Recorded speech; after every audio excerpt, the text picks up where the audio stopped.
இன்றைய தினம் பார்த்தோம் என்றால் தொழில் சார்ந்த செய்திகள் நிறைய இருக்குது. அதில் முக்கியமான செய்தி நம்ம முதல்ல எடுத்து விவாதிக்கக்கூடிய செய்தி அப்படின்னு பார்த்தா, இந்தியாவுக்கு உலக வங்கி கொடுத்துருக்கக்கூடிய தொழில் செய்யக்கூடிய நாடின் லிஸ்ட்டில் இந்தியாவுக்கு கொடுத்துருக்கக்கூடிய ரேங்கிங், தமிழகத்துக்கு இந்திய அரசாங்கத்தால் கொடுத்துருக்கப்படக்கூடிய ரேங்கிங், வேர்ல்டு பேங்கால் சென்னைக்கு கொடுத்துருக்கப்படக்கூடிய ரேங்கிங். ஸோ இது போன்ற பல விஷயங்கள் இருக்குது. அதில் முதல்ல நம்ம எடுத்து பேச வேண்டியது பார்த்தோம் அப்படின்னா, தொழில் செய்யக்கூடிய நாடுகளில் இந்தியாவுக்கு ரேங்க் ஏறி இருக்குது. ஆனால் ஒரு பொசிஷன் தான் ஏறி இருக்குது. பிரதமர் மோடி அவர் தலைமையில் இருக்கக்கூடிய அரசாங்கம் எத்தனையோ முயற்சிகள் எடுத்திருந்தாலும் அதுக்கு பெரிய ரிஃபார்ம்ஸ் நம்மளுக்கு கிடைக்கலையோ அப்படிங்கிற ஒரு கேள்விக்குறி இது வைக்குது. உடனடியாக பிரதமர் அலுவலகமும் இதில் தலையிட்டு இந்த வேர்ல்ட் பேங்க் ரிப்போர்ட்டை டீட்டெயில்டாக அனலைஸ் பண்ணணும். எந்த க்ரைட்டீரியாவில் அவங்க இந்தியாவுக்கு 135th பொசிஷன் கொடுத்துருக்காங்க அப்படிங்கிற கேள்விகளை வைக்கிறாங்க. நம்ம make in India, digital India, single window system, இது போன்ற பல ரிஃபார்ம்ஸ், ஜிஎஸ்டி போன்ற பல ரிஃபார்ம்ஸ் கொண்டு வந்த பிறகும் கூட இந்தியாவுக்கு ஒரு பொசிஷன் தான் ஏறி இருக்குது அப்படிங்கிறத பார்க்குறோம். இதில் தொழில் முனைவோர் நிறைய பேர் கூறியிருக்கக்கூடிய கருத்துக்கள் பார்த்தா, 60 ஆண்டுகளாக இருக்கக்கூடிய ஒரு நிலைப்பாட்டை 2 ஆண்டுகளில் மாற்றுவதற்கான முயற்சிகள் இருக்குது. அது உடனே மாறும்னு எதிர்பார்க்க முடியாது. ஸோ ஒரு பொசிஷன் நம்ம ஏறி இருக்கிறதே நல்ல விஷயம் தான் சொல்கிறாங்க. ஸோ இதை பற்றி உங்களுடைய கருத்து, உங்கள் பார்வை? ஏன்னா இப்போ நீங்கள் 2014 இந்த அரசு ஆட்சிக்கு வந்த பிறகு பல்வேறு விதமான மாற்றங்களை கொண்டு வந்தாங்க. குறிப்பாக அதில் மேக் இன் இண்டியான்றதை ஒரு தனி கான்செப்டாக கொண்டு வந்து அதுக்குன்னு ஒரு லோகோ எல்லாமே தனியாக லான்ச் பண்ணாங்க. இப்போ நீங்கள் நார்மலாக கூட ட்விட்டர், ஃபேஸ்புக்கில் சில ட்ரோல்லாம் பார்க்கலாம். எப்படின்னா, நீங்கள் மேக் இன் இண்டியான்னு சொல்கிறீங்க, ஆனால் பாருங்கள் இந்த செல்ஃபோன் சைனாவில் மேக் ஆகி தான் இந்தியாவுக்கு வருது அப்படிங்கிற மாதிரியான ஒரு காமனான புரிதல் இருக்குது, ஒரு எளிய புரிதல் இருக்குது. ஆனால் இந்தியா மாதிரியான ஒரு பலதரப்பட்ட கலாச்சாரங்களும் ஒவ்வொரு மாநிலங்களோட வளர்ச்சி விதமும் அதனுடைய தொழில்மயப்படுத்தப்பட்ட தன்மையுமே வெவ்வேறாக இருக்கிற இந்த சூழலில் உலக வங்கி உலகம் முழுமைக்குமான ஒரு பார்வையை தான் வைப்பாங்க. நிச்சயமாக இந்த 2014க்கு பிறகு கொண்டு வரப்பட்ட டிஜிட்டல் இந்தியா மாதிரியான திட்டங்கள், அதுவும் குறிப்பாக பாதுகாப்பு துறையில் இந்திய நிறுவனங்களே பெரிய அளவில் உள்ளே போகிறது, இந்த மாதிரியான விஷயங்கள் இன்னும் ஒரு 4 அல்லது 5 ஆண்டுகள் கழித்து தான் உலக வங்கியோட மதிப்பீடுகளில் தெரிய வரும். இதோட இன்னும் முக்கியத்துவம் எடுத்து பார்த்தோம் அப்படின்னா, இந்த ரிப்போர்ட்லேயே பார்த்தோம் அப்படின்னா, லேண்ட் பேங்க் தொடங்கி இங்கே சிங்கிள் விண்டோ சிஸ்டம், அதாவது கிளியரன்சஸ்க்கு எவ்வளோ தாமதம் ஆகுது, இல்லை ரெட் டேப் அப்படின்னு சொல்லக்கூடிய பியூரோக்ரஸினால அதனால ஏதாவது பிரச்சனைகள் இருக்கா, இது போன்ற பல விஷயங்களும் முன்வைக்கப்படும். இந்த உலக வங்கி வைக்கிறதுல அந்த சிங்கிள் விண்டோ சிஸ்டம் அவங்க பல நாடுகளோட அரசியல் சூழலை புரியாமல் தான் பேசுகிறாங்க. ஏன்னா நம்ம அரசியலமைப்பு என்ன சொல்லியிருக்கு அப்படின்னு பார்த்தீங்கன்னா, நாம் ஒரு குவாசி ஃபெடரலில் இருந்து ஃபெடரல் ஸ்ட்ரக்சரை நோக்கி தான் போகணும் அப்படின்னு சொல்கிறாங்க. நிச்சயமாக பல்வேறு விதமான திட்டங்கள், நீங்கள் எந்த ஒரு திட்டத்தையுமே டெல்லியில் அனுமதி கொடுக்குறாங்க, அதை அப்படியே கொண்டு நெல்லூர்லேயோ இல்லைன்னா திருநெல்வேலியிலையோ இல்லை மதுரையிலையோ செயல்படுத்துகிறத உலக வங்கி விரும்பலாம். இந்தியாங்கிறத நீங்கள் டெல்லியிலையோ மும்பையிலையோ ஒரு அனுமதி வாங்குறீங்க, வாங்கிட்டு அதை ஒரு மாநிலத்தினுடைய ஒரு 2ஆம் கட்ட, ஆனால் இங்கே உள்ள அரசியலமைப்பு, இங்கே உள்ள கட்சிகளினுடைய நிலைப்பாடு, இது எல்லாமே நிச்சயமாக ஒரு செக்ஸ் அண்ட் பேலன்ஸ் இருக்க தான் செய்யும். அதனால இந்த சிங்கிள் விண்டோங்கிற அந்த பேராமீட்டரை நம்ம அடையிறதுக்கு ஒரு வழி, முக்கியமான வழி இருக்கு. என்னன்னா தொழில்நுட்பம், இந்த டிரான்ஸ்பரன்சி, இந்த ரெண்டும் முக்கியமான வழியாக இருக்கும். நம்ம இன்னும் கவனிக்க வேண்டிய விஷயங்கள் பார்த்தோம் அப்படின்னா, இதே ரிப்போர்ட் சார்ந்து மட்டும் இல்லாமல் இந்தியாவுடைய எக்கனாமிக்கல் ப்ரோக்ரஸ் எப்படி இருக்குது அப்படின்னு ஜென்ரலாக பார்த்தோம் அப்படின்னா, தொடர்ந்து 2வது மாதமாக 2வது குவார்ட்டராக கூட சில விஷயங்களில் இண்டஸ்ட்ரியல் அவுட்புட் குறைஞ்சிருக்குங்கிறத பார்க்குறோம். உலகத்தில் இருக்கக்கூடிய பல எக்கானமிஸில் இன்னைக்கு அன்ஸ்டேபிள் சிச்சுவேஷன், அதாவது பிரெக்சிட் தொடங்கி உலக பொருளாதாரத்தை ஒரு ஆட்டி படைக்கும் பல விஷயங்கள் நடந்துட்டு இருக்கும்போது ஓரளவுக்கு ஸ்டேபிளாக போயிட்டு இருக்க one of the economies India. ரொம்ப முக்கியமாக நீங்கள் என்ன கவனிக்கணும்னா, ட்ரம்ப் அவருடைய பிரசிடென்ஷியல் உரை இருக்கு இல்லைங்களா, அதில் இந்தியாவை ஒரே ஒரு இடத்துல தான் குறிப்பிட்டார். வெவ்வேறு நாடுகளை குறிப்பிட்டு பேசிகிட்டே இருக்காரு. ஏன்னா அதில் ஒரு இடத்துல தான் குறிப்பிடுவார். அது எந்த இடம்னு பார்த்தீங்கன்னா, இந்தியாவோட வளர்ச்சி 8% தொடர்ந்து போய்கொண்டே இருக்கிறது. அவர் அமெரிக்க வளர்ச்சியோட இந்திய வளர்ச்சியை ஒப்பிடுவார். ஆக நாம் இன்றைக்கு 8% வளர்ச்சிங்கிறது ரொம்ப பெரிய விஷயம். ஒப்பீட்டளவில் இன்றைக்கு சைனாவை விட முன்னால் தான் நாம் நிற்கிறோம். அதனால் இந்த உலக வங்கி போன்ற அறிக்கைகளை நம்ம பார்க்குற போது அதை உலகம் முழுமைக்குமான அவங்க ஏன்னா தாராளமயவாதம் உலகமயமாக்கலுக்கு பிறகு அவங்க அந்த நாடுகளினுடைய கலாச்சார அரசியல் சூழ்நிலைகளை அவங்க கணக்கில் எடுத்துக்க மாட்டாங்க. அவங்க முழுக்க அதனுடைய பொருளாதாரத்தை வந்து ஒற்றை தன்மையில கொண்டு வர்றதுதான் ஆனா ஒரு குளோபலைஸ்ட் பிளாட்ஃபார்ம்னு எடுக்கும்போது வேர்ல்ட் பேங்க்ல இருந்து வரக்கூடிய ரிப்போர்ட் வந்து இந்தியாவுக்கு இப்படி ஒரு பொசிஷன் கொடுக்கறது வந்து இங்க இருக்கக்கூடிய ஈஸ் ஆஃப் பிசினஸ் டூயிங் அப்படிங்கிற ஒரு கிரைட்டீரியா கொடுக்கும்போது அது நம்ம பொருளாதாரத்தை பாதிக்கும்ங்கிறதையும் நம்ம பார்க்கிறோம். இல்ல அது நிச்சயமாங்க. அதாவதுங்க இது போன்ற அறிக்கைகள்ல விடங்க நிச்சயமா அரசும் இதுல வந்து நிறைய வேலைகள் பண்ணுது. இப்போ நீங்க குறிப்பிட்ட மாதிரி ஜிஎஸ்டி வந்து நம்ம இப்போ 2017 ஏப்ரல் 1 வந்து இம்ப்ளிமெண்ட் பண்ணிடணுங்கிறதுல அரசு ரொம்ப உறுதியாக இருக்கிறது. அப்போ இது போன்ற பொருளாதார சீர்திருத்தங்கள் இருக்கு இல்லைங்களா? இப்போ ஜிஎஸ்டி வந்ததுன்னா அவங்க வரி விதிப்பில் இருக்கக்கூடிய பல சந்தேகங்கள் வந்து அவங்களுக்கு தீர்ந்து போயிடும். ஏன்னா இந்தியா முழுமைக்குமான ஏன்னா இந்தியா முழுமைக்கும் நீங்க ஒரே வரி விதிப்பை கொண்டு வர்றதுலேயே பல சிக்கல் இருக்கு. ஏன்னா இங்க நம்ம தமிழ்நாடு, மகாராஷ்டிரா, ஹரியானா மாதிரியான மாநிலங்களோட கட்டமைப்பு ரொம்ப வலுவா இருக்கு. சத்தீஸ்கர், ஜார்க்கண்ட் மாதிரியான மாநிலங்களோட கட்டமைப்பு ரொம்ப குறைவா இருக்கு. அதனால இது போன்ற விஷயங்கள் நிச்சயமாக இந்த அரசு வந்து அமைப்பு ரீதியா பல்வேறு விதமான மாற்றங்களை செய்யறாங்க. அதற்குள்ள இருக்கக்கூடிய பல தடைகளை வந்து உடைக்கிறதுக்கு முயற்சி எடுக்கிறாங்க. அதனால இப்போ இதை வந்து நாம நீங்க குறிப்பிட்ட மாதிரி இதை ஒரு எச்சரிக்கையா நாம எடுத்துக்கலாம். ஆனால் இந்தியாவிற்குள் இந்த அரசு வந்த பிறகு நடக்கக்கூடிய ரிஃபார்ம்ஸையும் நாம கணக்கில் எடுத்துக்கணும். கண்டிப்பா அந்த ரிஃபார்ம்ஸ் கணக்கில் எடுத்துக்காம இல்லை. இன்னொரு விஷயம் பார்த்தோம் அப்படின்னா அரசாங்க தரப்புல இருந்து இந்த ரிப்போர்ட்டை வந்து முழுமையா அலசி ஆராய்ஞ்சு இதுக்கு ஏன் இப்படி வந்திருக்குங்கிறத கவனிக்க போறாங்கன்னு நம்ம பார்க்கிறோம். மாநிலங்கள் பத்தி நீங்க பேசினதுனால நம்ம அங்கிருந்து தான் இதை தொடர போறோம். மினிஸ்ட்ரி ஆஃப் காமர்ஸ் அண்ட் இண்டஸ்ட்ரீஸ்ல இருந்து வந்திருக்கக்கூடிய ஒரு ரிப்போர்ட் பார்த்தா தமிழகம் வந்து 18th பொசிஷனுக்கு தள்ளப்பட்டிருக்கு. தொழில் பண்ணக்கூடிய அளவில் பார்த்தோம் அப்படின்னா ஆந்திரா, தெலுங்கானா முதல் 2 இடங்களையும், பீகார் போன்ற மாநிலங்கள் நம்மளோட உயர்தட்டப்பட்ட ரேங்கிங்ல இருக்கிறதையும் பார்க்கிறோம். ஸோ தமிழகத்தோட இந்த நிலைமை வந்து எதை பிரதிபலிக்குதுன்னு அது வந்து பிசினஸ் ரிஃபார்ம்ஸ் ஆக்ஷன் பிளான் அப்படின்னு தான் சொல்றாங்க. ஏன்னா அதை வந்து தொழிற்கொள்கை அப்படின்னோ இல்லை தொழில் வளர்ச்சினோ நாம புரிஞ்சிக்க வேண்டியதில்லை. பிசினஸ் ரிஃபார்ம்ஸ் ஆக்ஷன் பிளான் அப்படின்னு சொல்றாங்க. அதுல மொத்தம் வந்து 5 பாராமீட்டர் வச்சிருக்காங்க. Access to information and transparency enablers, single window, availability of land, construction permit enablers, environmental registration enablers. இப்போ நீங்க வந்து பாத்தீங்கன்னா இதுல வந்து ஒரு 30 பாயிண்ட் வரைக்கும் இவங்க வந்து கொடுக்குறாங்க. ஒட்டு மொத்தமா மதிப்பிடும் போது 100 மார்க் 100% நம்ம எவ்வளவு ஸ்கோர் பண்றோம் அப்படிங்கிற மாதிரி 62.80 எடுத்திருக்கோம். இப்போ இதுல ரொம்ப முக்கியம் என்னன்னு பாத்தீங்கன்னா இந்த நீங்க எல்லா மாநிலங்களையும் நீங்க ஒப்பிட்டு பாத்தீங்கன்னா நீங்க இதுல இந்த துறையில நீங்க சிறப்பான ஒரு இது இந்த என்விரான்மெண்டல் ரெஜிஸ்ட்ரேஷன் எனேபிளர்ஸ்ல வந்து எல்லாருமே 30ல இருக்காங்க. அப்போ என்னன்னா நம்மளுடைய நிச்சயமா இதுல வந்து இப்போ உங்களை போன்ற சமூக ஆர்வலர்கள் இது தொடர்ந்து செயல்படக்கூடியவர்கள் வந்து இதுல ஒரு கன்சர்னை வந்து வெளிப்படுத்துறதுக்கு வாய்ப்பு இருக்கு.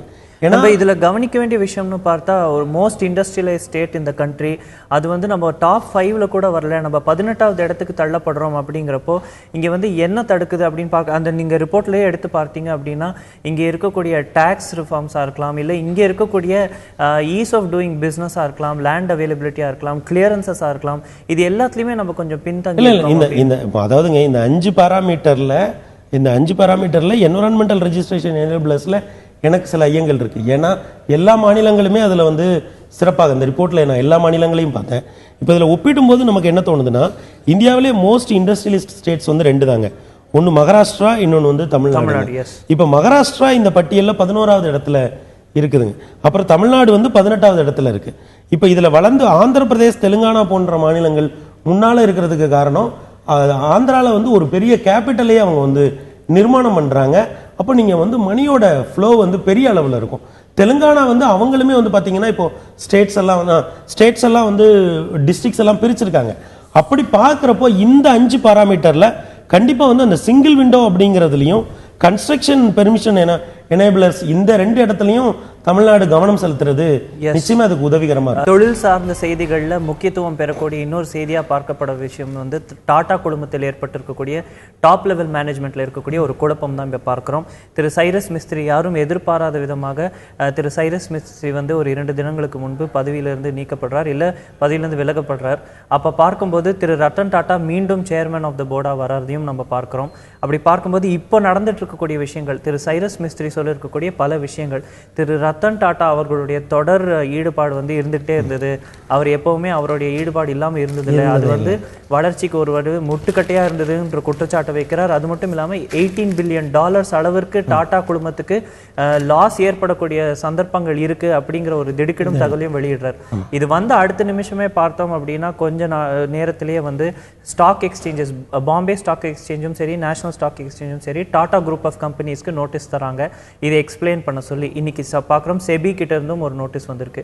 ஸோ டாடா குழுமத்தில் ஏற்பட்டிருக்கக்கூடிய இந்த குழப்பம், இதிலிருந்து அவர்கள் மீண்டு வருவதற்கு என்ன நடவடிக்கைகள் எடுப்பாங்கன்னு நினைக்கிறீங்க? நீங்கள் மும்பையே பார்த்தீங்கன்னா அது அந்த நகரத்தையே நிர்மாணித்தது வந்து வழக்கமாக வந்து நகரங்களை வந்து அரசர்கள் தான் நிர்மாணிப்பாங்க. ஆனால் மும்பைங்கிற நகரத்தை நிர்மாணித்ததே வந்து பார்சிகள் என்று சொல்லப்படக்கூடிய இவங்க தான். பார்சி அந்த குடும்பத்தினுடைய அவர்களுடைய மிகப்பெரிய குழுமம் தான் வந்து டாடா. இந்தியாவினுடைய வணிகத்தில் அல்லது தொழிலில் மிக முக்கியமாக வந்து எத்திக்கல் வேல்யூஸை வந்து முன்னிறுத்தி வெவ்வேறு துறைகளில், அது கார் உற்பத்தியாக இருக்கட்டும் அல்லது ஐடி அண்ட் எனேபிள் சர்வீசஸ் என்று சொல்லப்பட்டிருக்கு, அதில் வந்து டிசிஎஸ் வந்ததாக இருக்கட்டும், ஒரு இந்தியாவினுடைய ஒரு முகமாக இருந்து கொண்டிருக்கக்கூடிய ஒரு நிறுவனம். இப்போ மிஸ்ட்ரியை வந்து சில வருடங்களுக்கு முன்னால் தேடிய பொழுது எக்கனாமிக் டைம்ஸோட ஹெட்லைன்ஸ் எனக்கு ஞாபகம் இருக்குது. மிஸ்ட்ரி எண்ட்ஸ், மிஸ்ட்ரி பிகின்ஸ் அப்படின்னு சொல்லி போட்டாங்க.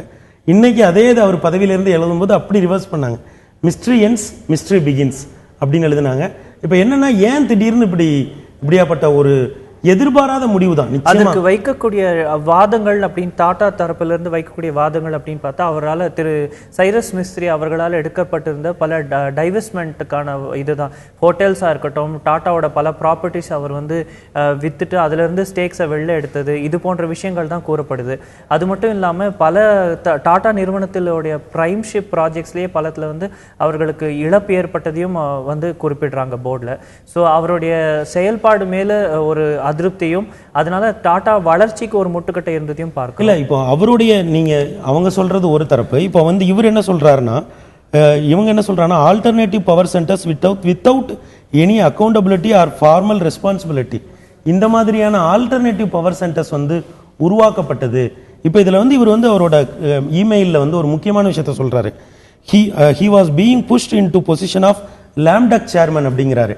இந்த lamduck அப்படிங்கிற வார்த்தையும் இப்போ கரண்ட்ல வந்து நடக்கக்கூடிய அமெரிக்க தேர்தலுக்கும் ஒரு சம்பந்தம் இருக்கு. ஏன்னா அமெரிக்க தேர்தல் தான் வந்து லேம்டக் செஷன் பாங்க.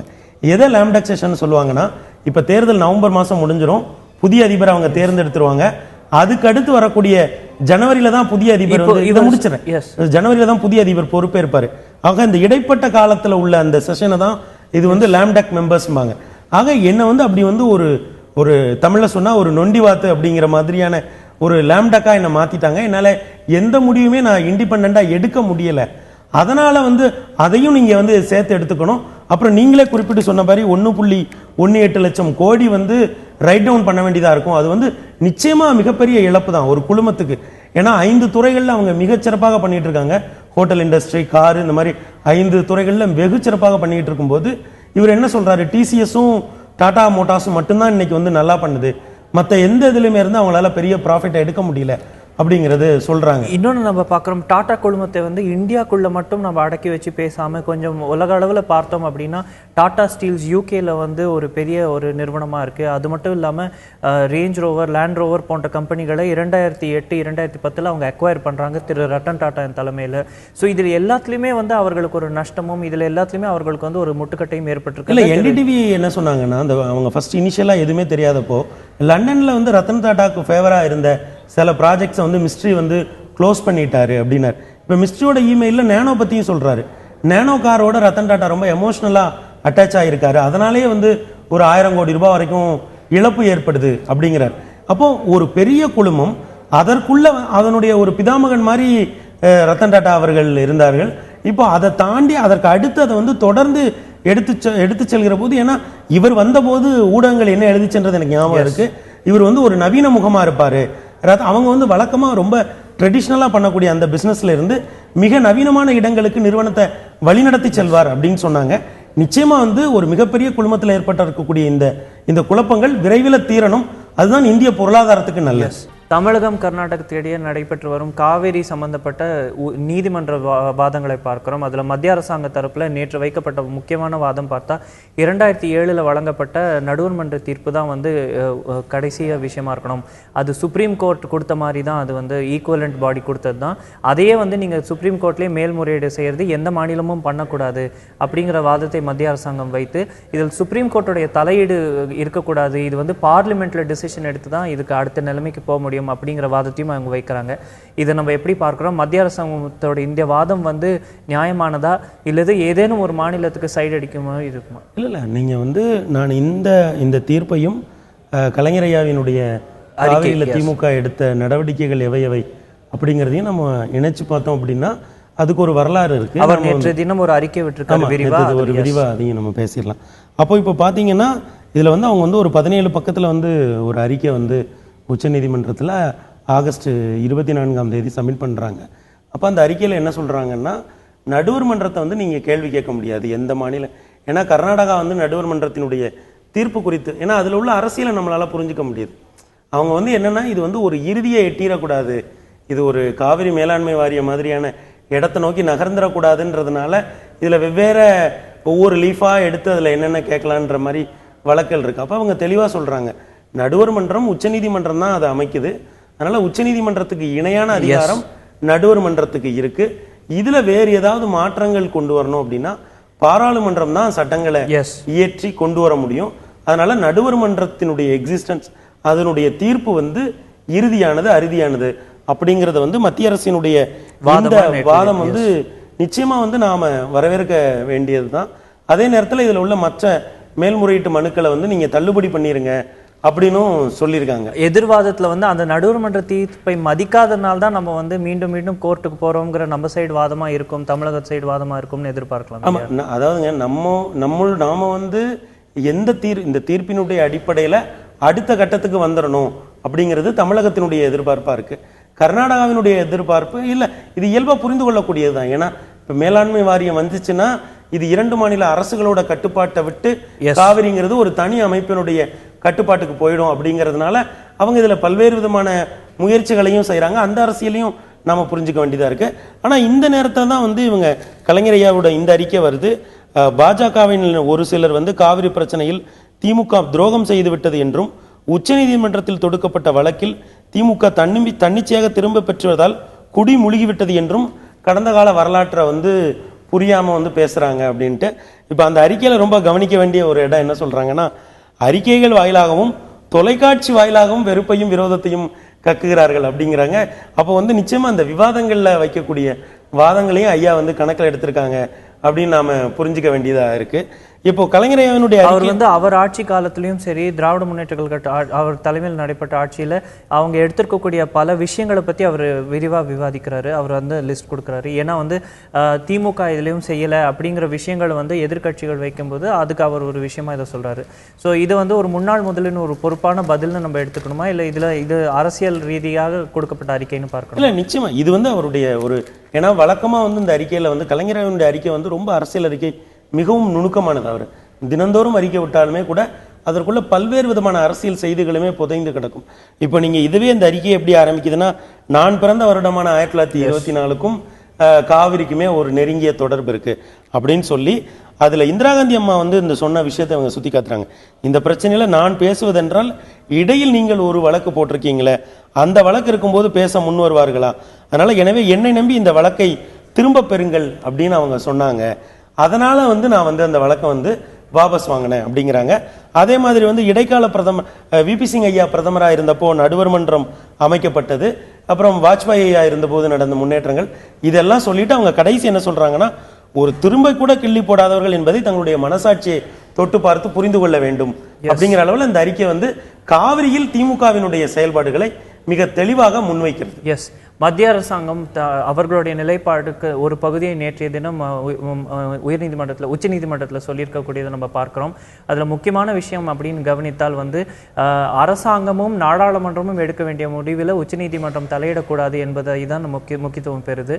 ஸோ இதற்கான எதிர்வாதங்கள் எப்படி இருக்க போகுது அப்படிங்கிறதை பொறுத்திருந்து நம்ம பார்க்க வேண்டும். கர்நாடக அரசியலில் பரபரப்பை ஏற்படுத்தியிருக்கக்கூடிய ஒரு முக்கிய தீர்ப்பு, கர்நாடகத்தின் முன்னாள் முதல்வர் திரு எடியூரப்பா வந்து அவரை சார்ந்தவர்கள் அனைவருமே வந்து சிறப்பு சிபிஐ நீதிமன்றத்தால் விடுவிக்கப்படுறாங்க. ஒரு 40 கோடி ரூபாய் ஊழல் அப்படின்னு சொன்ன ஒரு வழக்கில் விடுவிக்கப்படுறாங்க. அதுவும் ஒரு தேர்தலுக்கு முந்தைய ஆண்டு பாஜகவோட ஒரு முக்கிய தலைவருக்கு இப்படி கோர்ட் மூலமாக கிடைச்சிருக்கக்கூடிய இந்த வெற்றி எந்த அளவுக்கு முக்கியத்துவம் பெறுதுன்னு நினைக்கிறீங்க? நிச்சயமா நீங்கள் பாரதிய ஜனதா வந்து தென் மாநிலங்களில் வந்து இங்கே மட்டும்தான், கர்நாடகாவில் மட்டும்தான் வந்து ரொம்ப வலுவாக ஆட்சிக்கு வரக்கூடிய அளவுக்கு வந்து இருந்திருக்காங்க. அதில் எடியூரப்பா ஐயாவுடைய பங்கு வந்து மிக முக்கியமானது. நீங்கள் கர்நாடகாக்குள்ளே போனீங்க அப்படின்னா, அவர் பிறந்த மாவட்டம் வந்து ஷிமோகா. ஸோ கடந்த 30 வருடங்களாக அவர் பேசிக்கிட்டே தான் இருந்தார். வெவ்வேறு கூட்டங்களில் பேசினார், கட்சியை வளர்க்குறதுக்கு அரும்பாடுபட்டார். அவருடைய உழைப்பை வந்து அங்கே உள்ள வெவ்வேறு தரப்புகளை சார்ந்த பத்திரிகையாளர்களும் உயர்வாக தான் மதிப்பிடுறாங்க. அப்போ அந்த சூழ்நிலையில் தான் வந்து பார்த்தீங்கன்னா, நீங்கள் வந்து 2011 வருடம் வந்து லோகாயுக்தா வந்து ஒரு இல்லீகல் மைனிங் விஷயமா ஒரு ரிப்போர்ட் கொடுக்குறாங்க. அப்போ அந்த பதவி விலக வேண்டிய ஒரு நிர்பந்தம் வருது. அப்போ நம்ம இதில் வந்து லோகாயுக்தாவினுடைய செயல்பாடுகள் பற்றி பேசுகிற போதும் இதை வந்து நாம ஒரு கவனத்தில் கொள்ளணும். அப்போ வந்து ஸ்பெஷல் சிபிஐ கோர்ட் வந்து அவர் மீது உள்ள அந்த ஆதாரங்கள், அந்த குற்றச்சாட்டுகள் வந்து அதுக்கு வந்து ஒரு ஃப்ராடுலண்ட் இன்டென்ஷன் வந்து இல்லை அப்படிங்கிறதுனுடைய அடிப்படையில் வந்து அவருடைய குழந்தைகள், அப்புறம் வந்து அவருடைய மருமகன் எல்லாரையுமே வந்து இந்த வழக்கில் இருந்து ஒட்டுமொத்தமாகவே விடுவிச்சிருக்காங்க. இப்போ அங்க உள்ள லிங்காயத்துகள் என்று சொல்லப்படக்கூடிய மிகப்பெரிய சமூகத்தினுடைய ஒரு முகமாகவும் பாரதிய ஜனதா கட்சியினுடைய முகமாகவும் ஒரு பெரிய கிரௌடு புல்லர் தான். ஏன்னா நானே பர்சனலா மோடி அவர்கள் வந்து 2014 பாராளுமன்ற கூட்டம் கேட்டு பேசினப்போ நான் ஒரு கூட்டத்தில் பார்த்துருக்கேன். மோடி வர மாதிரியே இவருமே ஒரு ஹெலிகாப்டர்ல வந்து இறங்குவாரு. ஒரு பெரிய கிரௌட் புல்லர். அதுவும் கர்நாடக பாஜகன்னு எடுத்துக்கிட்டோம் அப்படின்னா, திரு சதானந்த கவுடா தொடங்கி பல ஜெகதீஷ் ஷெட்டர்ல இருந்து பல பேர் இருக்கிறத பார்க்கிறோம். அங்கே வந்து உட்கட்சி பூசல்கள் இருக்கிறதையும் பார்க்கிறோம். திரு எடியூரப்பாக்கு வந்து இந்த ஒரு கோர்ட் டிசிஷன் வந்து ஒரு எட்ஜை கொடுக்கும் அப்படின்னு நம்ம அங்க வந்து பாத்தீங்கன்னா, ஆனந்தகுமார் எடியூரப்பா இந்த எதிரெதிர் அரசியல் வந்து ரொம்ப முக்கியமானது. ஆனந்தகுமார் வந்து அதனுடைய ஒரு அரசியல் மூளையாக பார்க்கப்படுகிற, இப்போ தமிழ்நாட்டில் ஒரு ராஜாஜி மாதிரி ஆனந்த்குமாரை பார்ப்பாங்க. ஆனால் எடியூரப்பா வந்து ஒரு பெரிய கிரவுண்ட் லீடர், ரொம்ப ஸ்ட்ராங்கான ஒரு லிங்காயத்து லீடர். அப்படி பார்க்கிற போது இப்போ 2018 தேர்தல் வருகிறது. தேர்தல் வருகிற போது வந்து நிச்சயமா வந்து தேசிய தலைமை எந்த மாதிரி முடிவு எடுக்கிறாங்க அப்படிங்கிறது ரொம்ப முக்கியம். ஏன்னா இப்போ நீங்கள் பாரதிய ஜனதாவோட பேட்டர்னை நீங்கள் வந்து பார்த்தீங்கன்னா, யூபியில் இப்போ தேர்தல் வருது, அதோட பெரிய டாலஸ்ட் லீடர் வந்து ராஜ்நாத் சிங். ஆனால் அவங்க வந்து அவரை முன்னிறுத்துற மாதிரி தெரியலை. அதே மாதிரி மகாராஷ்டிராவில் ஜெயிச்சப்போ அவங்க வந்து ஃபட்னவிஸை தான் முதலமைச்சர் ஆக்கணும்னு முடிவு பண்ணாங்க. கட்கரி ஐயா வந்து அவங்க விட்டுட்டாங்க. அப்படி பார்க்கிற பொழுது 2018 தேர்தலில் பாஜக எந்த அளவுக்கு எடியூரப்பா ஐயாவுக்கு முக்கியத்துவம் கொடுப்பாங்களா, அல்லது அவங்க வந்து வழக்கம் போல வந்து நாங்கள் ஏன்னா வந்து யூபிஏ சர்க்கார் மீது பாஜக வைத்த முக்கியமான குற்றச்சாட்டுன்னு பார்த்தா ஊழல்.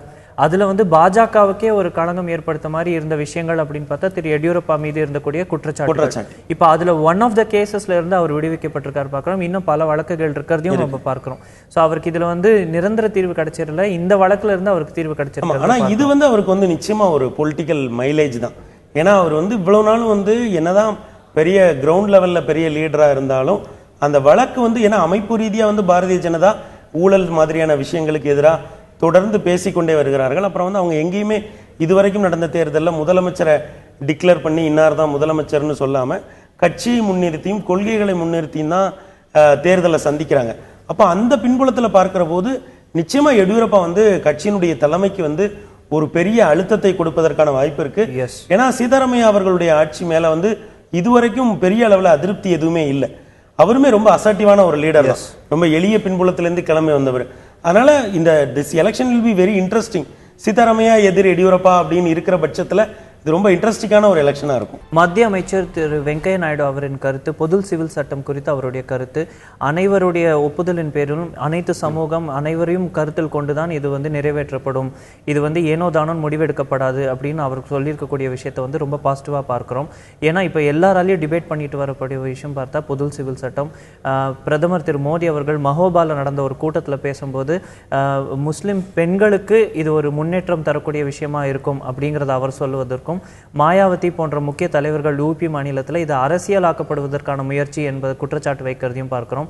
அதில் மத்திய அமைச்சரின் இந்த கருத்து வந்து ஒரு பொறுப்பான கருத்துன்னு எடுத்துக்கணுமா, இல்லை இப்போ வந்து இதை டென்ஷன்ஸ் இல்லாமல் ஆக்கிறதுக்கு நியூட்ரலைஸ் பண்ணக்கூடிய ஒரு கருத்தாக மட்டும் பார்க்கணும்? இப்போ இந்த கருத்து இந்த ஒட்டுமொத்தமாக இந்த உரையை நம்ம பார்த்தோம் அப்படின்னா வந்து அதனுடைய தலைப்பு வந்து ரொம்ப பொறுப்பான தலைப்பாக தெரியுது. அதாவது நாங்கள் வந்து பேக்டோர் வழியாக இதை கொண்டு வர மாட்டோம், எல்லாருடைய ஒரு கன்சென்சஸ் இருந்தால் தான் நாங்கள் இதை கொண்டு வருவோம் அப்படிங்கிறது எல்லாமே நல்லா இருக்கு. ஆனால் இதுக்குள்ளேயே ஐயா வெங்கையா நாயுடு என்ன சொல்லியிருக்காங்க அப்படின்னு பார்த்தீங்கன்னா, ட்ரிபிள் தலாக் அப்படிங்கிறத வந்து நாங்கள் வந்து ஒரு முஸ்லீமனுடைய பிரச்சனையாக மட்டும் பார்க்கல, அதை வந்து ஜெண்டர் சென்சிட்டிவிட்டிக்கான ஒரு பிரச்சனை. ஏன்னா நீங்கள் வந்து வெங்கையா வந்து ரொம்ப மொழியை வந்து ரொம்ப சிறப்பாக கையாளக்கூடிய தலைவர்களில் அவரும் ஒருவர். ஆங்கிலமாக இருந்தாலும் சரி, மற்ற பல்வேறு மொழிகளில் சிறந்து விளங்கக்கூடியவர். ரொம்ப ஆங்கிலத்தில் ரொம்ப சிறப்பாக இந்த சின்ன சின்ன உரைகள்லாம் ரொம்ப சிறப்பாக ஆற்றக்கூடியவர். அப்போ அப்படி பார்க்கிற போது நாங்கள் வந்து அது இஸ்லாமியர்களுடைய ஒரு பிரச்சனையாக பார்க்கல அப்படின்னு சொல்லிட்டு, ஹிந்து கோட் பில், இது மாதிரியான டைவர்ஸ் ஆக்ட், இந்த மாதிரியான சட்டங்களும் இந்த நாட்டில் வந்திருக்கு அப்படின்னு சொல்லும்போது தான் நாம் வந்து இதை வந்து ஒரு அச்சத்தோடு பார்க்க வேண்டியதாக இருக்கிறது.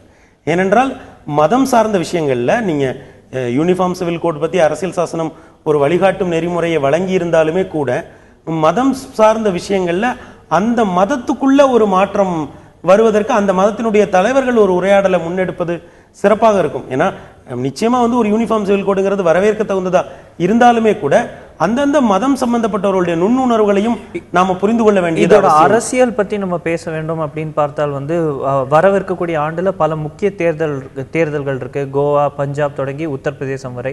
அதுவும் உத்தரப்பிரதேசம் அப்படின்னு பார்த்தோம்னா தேர்தல் வரக்கூடிய ஒரு ஆண்டுக்கு முன்பு எப்பவுமே அங்க வந்து ஹிந்து முஸ்லிம் டென்ஷன்ஸ் ஏறுவதும், இதை பயன்படுத்தி உள்ளூர் அரசியல்வாதிகள் அங்கே வந்து அரசியல் செய்வதையும் பார்த்துக்கிட்டே வரும். ஸோ இந்த யூனிஃபார்ம் சிவில் கோட் பற்றின இப்போ வரக்கூடிய டிஸ்கஷன்ஸ்க்கும் வரவிருக்கக்கூடிய தேர்தல்களுக்கும் ஏதேனும் ஒரு கனெக்ஷன் இல்லை? தேர் டெஸ்டிங் த வாட்டர்னு தான் நான் நினைக்கிறேன். ஆனால் ஏன்னா நீங்கள் 2014 பாரதிய ஜனதா கட்சி வந்து ராம் டெம்பிள் மாதிரியான விஷயமோ இல்லை வந்து மைனாரிட்டிஸை போலரைஸ் பண்ணுற மாதிரியான விஷயமோ பேசலை. அவங்க ஒரு தனிப்பெரும்பான்மை மெஜாரிட்டி 282 அதை மட்டும் முன்னிலைப்படுத்தல. அதையும் இல்லை, அவங்க முழுக்க முழுக்க வளர்ச்சியை தான், அவங்க இந்த விஷயங்களை பேசவே இல்லை, வளர்ச்சியை தான் முன்னிலைப்படுத்தி தான் 282 இடங்களை வந்து அவங்க பெறுறாங்க. ஆனால் யூபி வந்து கொஞ்சம் ரிலீஜியஸ்லி சென்சிட்டிவான ஒரு ஸ்டேட். ஏன்னா வந்து அங்கே 17% மேலே இஸ்லாமிய பெருமக்கள் வாழக்கூடிய ஒரு மாநிலம். அதனால இவங்க கொஞ்சம் டெஸ்டிங் த வாட்டருங்க மாதிரி கொஞ்சம் அவங்க அதை வந்து அதோட ஆழங்கால் பார்க்குறாங்க அப்படின்னு தான் நான் நினைக்கிறேன். நிச்சயமா வந்து இது எந்த அளவுக்கு அவங்களுக்கு தேர்தலில் உதவிகரமாக இருக்கும் அப்படிங்கிறது சந்தேகத்துக்குரிய விஷயம் தான். ஏன்னா இதனுடைய அடுத்த கட்டம் நான் என்ன எதிர்பார்க்குறேன்னா, யாரேனும் ஒரு சிலர் வந்து இப்போ வந்து இவங்க வந்து பாரதிய ஜனதாவுடைய எல்லா பெருந்தலைவர்களும் இதில் ரொம்ப பெருந்தன்மையாக பேசுகிறாங்க. இதை அரசியலாக்கணும்னு நினைச்சாங்கன்னா யாராவது ஒருவர் இதில் ரொம்ப கடுமையான மொழிகளை பயன்படுத்தி பேசுவதற்கான வாய்ப்பு வருகிற போது நாம் இதை அரசியலாக்குறாங்க அப்படிங்கிற இடத்துக்கு சொல்லலாம். ஆனால் யூபியினுடைய தலைவர்கள் ஒரு எச்சரிக்கை மணியை அடிச்சிருக்காங்க. இது எந்த அளவுக்குங்கிறது, ஏன்னா 2017 தான் யூபி தேர்தல் வருது, போக போக தான் பார்க்கணும். It is too early to predict anything on this. வங்கக்கடலில் நிலை கொண்டுள்ள புயல் சின்னமாக மாறிக்கூடிய கேண்ட் என பெயர் பெற்றிருக்கக்கூடிய புயல் சின்னத்தை பற்றி தான் பேச போகிறோம். வட தமிழகம், சென்னை போன்ற நகரங்களில் மழை பெய்யக்கூடிய வாய்ப்பு இருக்கிறதுன்னு பார்க்குறோம். விசாகப்பட்டினத்துக்கும் சென்னைக்கும் இடையே வந்து நாளைய தினமோ அல்ல சனிக்கிழமையோ இது கரையை கடக்கும்ன்ற எதிர்பார்க்கப்படுது. அடுத்த மழைக்கு நம்ம தயாராகிட்டோம்னு நினைக்கிறீங்களா? என்ன எப்படி நிலைமை? ஏற்கனவே வந்து இந்திய வானிலை ஆராய்ச்சி மையம் வந்து வடகிழக்கு பருவமழை வந்து அக்டோபர் 30 ஆரம்பிக்கும் அப்படிங்கிறதையும் அறிவிச்சிருக்காங்க. அப்புறம் கிராமங்கள்ல எல்லாமே ஒரு நம்பிக்கை உண்டு இல்லைங்களா, தமிழகம் முழுக்க ஒரு நம்பிக்கை உண்டு. தீபாவளிக்கு மழை பெய்யணும், தீபாவளிக்கு மழை பெஞ்சாதான் அந்த வருஷம் செழிப்பாக இருக்கும். ஏன்னா எனக்கு சின்ன வயசுல சொல்லுவாங்க, வெடி போட முடியாமல் மழை பெய்யுத அப்படின்னா கிராமங்களில் சொல்லுவாங்க, தீபாவளிக்கு மழை பெஞ்சாதான்ப்பா பொங்கலுக்கு அறுவடை நல்லா இருக்கும் அப்படின்வாங்க. அப்போ அப்படி பார்க்குற போது இப்போ வந்து 400 கிலோமீட்டர் தென்கிழக்கே வந்து இந்த கியாண்டுங்கிற புயல் அது ஒரு காற்றழுத்த தாழ்வு மண்டலமாக உருவாகி நம்ம பர்மா பார்த்து தான் முதல்ல போச்சு. ஆனால் அப்புறம் அது ஒரு யூ டர்ன் எடுத்த மாதிரி எடுத்து இப்போ வந்து விசாகப்பட்டினத்துக்கும் சென்னைக்கும் இடையில கரையை கடக்குன்றாங்க. நம்ம பார்க்கிறோம் வந்து புயல் எச்சரிக்கை சின்னம் விடப்பட்டிருக்கு, துறைமுகங்களுக்கு, மீனவர்களுக்கு அறிவுரை கொடுக்கப்பட்டிருக்கு, விவசாயிகள் நீங்க சொன்ன மாதிரி வந்து தயாராயிட்டு இருக்காங்க. அது மட்டும் இல்லாம நம்ம பார்க்கிறோம் அரசு சார்பிலையும் வந்து சென்ற ஆண்டு நடைபெற்றது போன்ற அசம்பாவிதங்கள் நடக்காம இருக்க பல முயற்சிகள் எடுக்கப்பட்டதையும் பார்த்து வரோம். ஸோ சென்ற ஆண்டு நம்மளுக்கு ஒரு கஷ்டமான ஒரு நிலைமை மழையினால, இந்த ஆண்டு அது எப்படி முன்னெடுக்க போறோம் அப்படிங்கிறத பொறுத்து இருந்து பார்க்கணும். ஸோ அதுவும் ஒரு நீர் அப்படிங்கிற ஒரு பிரச்சனை பெருசா இருக்கும்போது இந்த மழை எதிர்நோக்கி பலர் காத்துட்டு இருக்கோம். நிறைய விஷயங்கள் நடக்கணுங்கிற எதிர்பார்ப்போட தொழில் தொடங்கி புயல் வரை பல முக்கிய விஷயங்களை இன்று விவாதித்திருக்கோம். நிகழ்ச்சியில் கலந்து கொண்ட திரு பெருமாள் மணி அவர்களுக்கு நன்றி. பார்த்த உங்கள் அனைவருக்கும் நன்றி. இன்றைய நாள் பொழுதில் நடக்கக்கூடிய பல முக்கிய விஷயங்களை நாளை இதே செய்தி அரங்கில் விவாதிப்போம். தொடர்ந்து இணைந்திருங்கள். நன்றி, வணக்கம்.